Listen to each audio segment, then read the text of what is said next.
नमस्कार मंडळी. थंबनेलवरून तुम्हाला कळलंच असेल मी आत्ता कुठे आलेलो आहे. तर मी आहे माझ्या गावी मुरुड जंजिरा नांदगाव आणि मी आलेलो आहे खास माघी गणेश उत्सवासाठी आणि खूप छान वाटते. ऑलमोस्ट मागच्या वर्षी मी आलो होतो होळीला आणि त्याच्यानंतर आत्ता आलेलो आहे. तर चला, तर पहिले मी तुम्हाला आपला घर दाखवतो परत आणि आपली वाडी बघूया. खूप भारी वाटते मला. चला तर मग.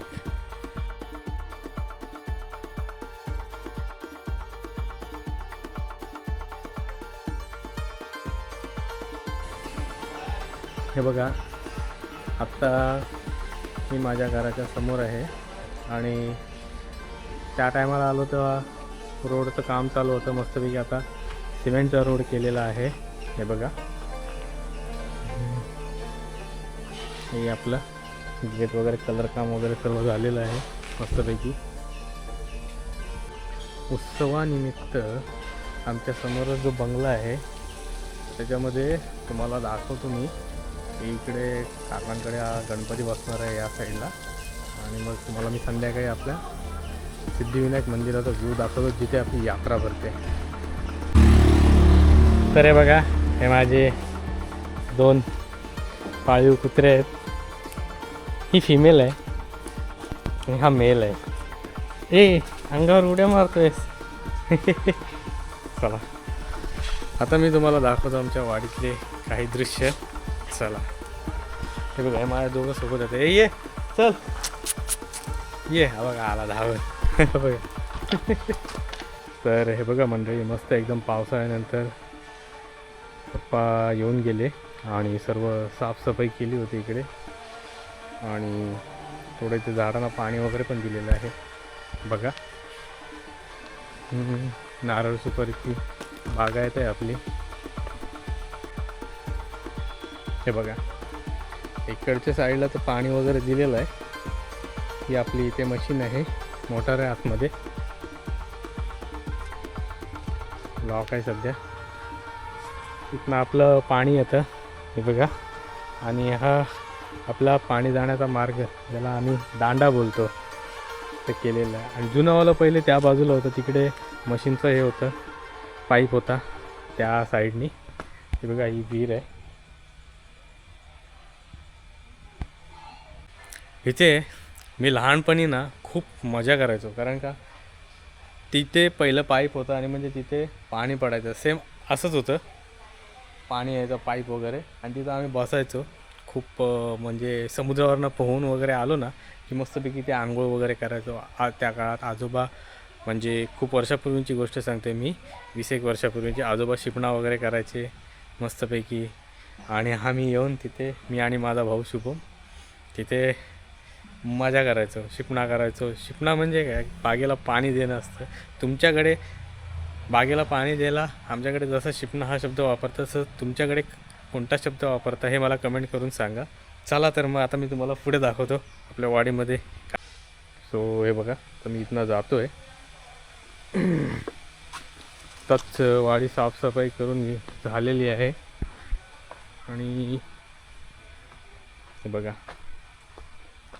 इथनंच चालतो. ह्या वेळेला पण पावसाळ्यामध्ये खूप सुपाऱ्यांची झाडं पडली होती, जास्त वारा येतं म्हणून. काही हे बघा, काही असे वाकलेले आहेत एक साईडला, त्यामुळे खूप असं नुकसान होतं. मागच्या 2020च्या लॉकडाऊनला तर बापरे बाप, किती सारं नुकसान झालं होतं. म्हणजे पूर्ण माड वगैरे आणि सुपारीची झाडं अशी एकमेकावर पडून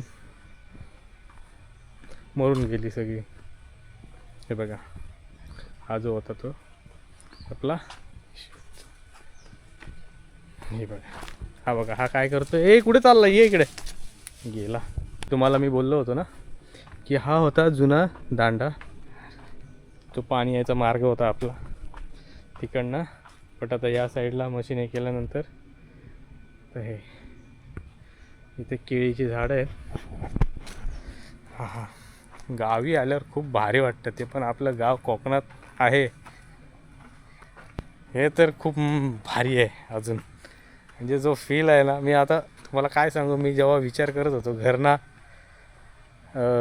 पुण्यावरनं जेव्हा मी निघालो आणि जेव्हा मी जाणार आहे, मी 2-3 दिवस खूप असं मनात विचार करतो, अरे यार मी गावाला जाणार आहे, गावाला जाणार आहे, काय करू काय नको करू असंच चालू होतं. कारण का मी भरपूर टायमानंतर गावी आलो. खूप छान वाटते मला इथे. इथले वातावरण जे आहे ना एकदम मस्त आहे.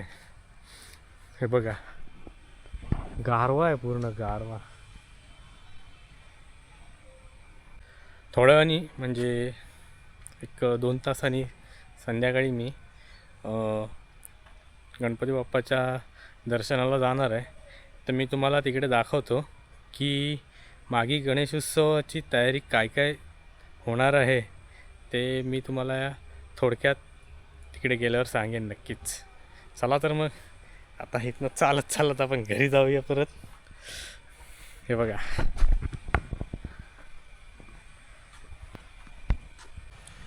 गावी आलो आहे मी. तर मी आता मस्तपैकी 5-6 दिवस राहणार आहे. तर एकदम जे जुने दिवस मला आठवतात की मी कॉलेजला असताना खूप असं 15-15, 20-20 दिवसासाठी इकडे राहायला यायचो आणि खूप मस्ती करायचो, धमाल करायचो, बीचवर जायचो, फिरायचो, क्रिकेट खेळायचो, खूपच एन्जॉय करायचो. तर त्या बालपणीच्या ज्या आठवणी आहेत ना, त्या आठवल्या ना की असं खूप भारी वाटतं. बाबा आपलं गाव कोकणात आहे आणि आपलं बालपण सगळं, माझं बालपण इकडे गेलेलं आहे सगळं. लहानपणापासून मी इथे मोठा झालेलो आहे. तर आता इव्हिनिंगचा टाईम झालेला आहे आणि हे बघा आपल्या मागे मंदिर आहे एकविरा आईचं, उषा आत्याच्या इथे. आणि किती मस्त लायटिंग आहे. आणि जे आपल्या मागे गणेशोत्सवाच्या इथे आपल्या समोरचे जे काका आहेत त्यांच्याकडे जे गणपती बाप्पा जे बसवणार आहेत, तर त्यांच्याकडची लायटिंग मी तुम्हाला दाखवतो. बघा बघा किती छान आहे. म्हणजे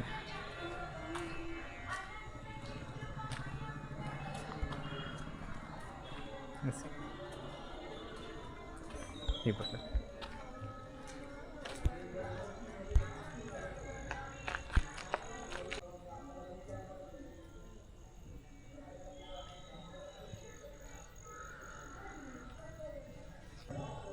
आता मी जरा देवळाजवळ जाऊन येतो. आपल्या देवळाजवळ गणपती बाप्पाच्या मंदिरात कीर्तन सुरू आहे.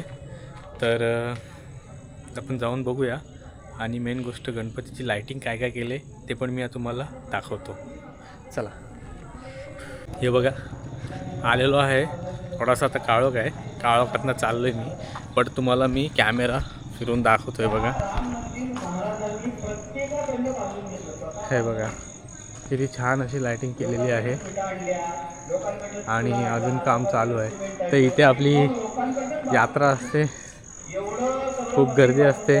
लहानपणी खूप एन्जॉय केलेला आहे मी. हे बघा माझ्या मागे मंदिर आहे, किती भारी आहे ना. हे बघा एकदम मस्त लायटिंग. आणि मी तुम्हाला दाखवतो आहे बघा, इथे असं स्टॉलसाठी नंबरिंग आणि सगळ्यांना तेवढ्या जागा दिलेल्या आहेत अशा. तर इथे सर्व प्रत्येकाचे स्टॉल्स असतात, म्हणजे त्या साईडला पण आहेत.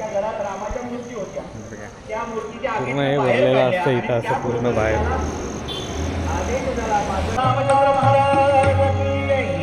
मंदिरामध्ये कीर्तन सुरू आहे. आपण म्हणजे आपण थोडे अनन्य, बाकी अन्य थोडेसे अनन्य. आणि हाच राम आजही साक्षीदार आहे. किंवा गोंदवलेकर महाराज गोंदवलो सोडून निघाले,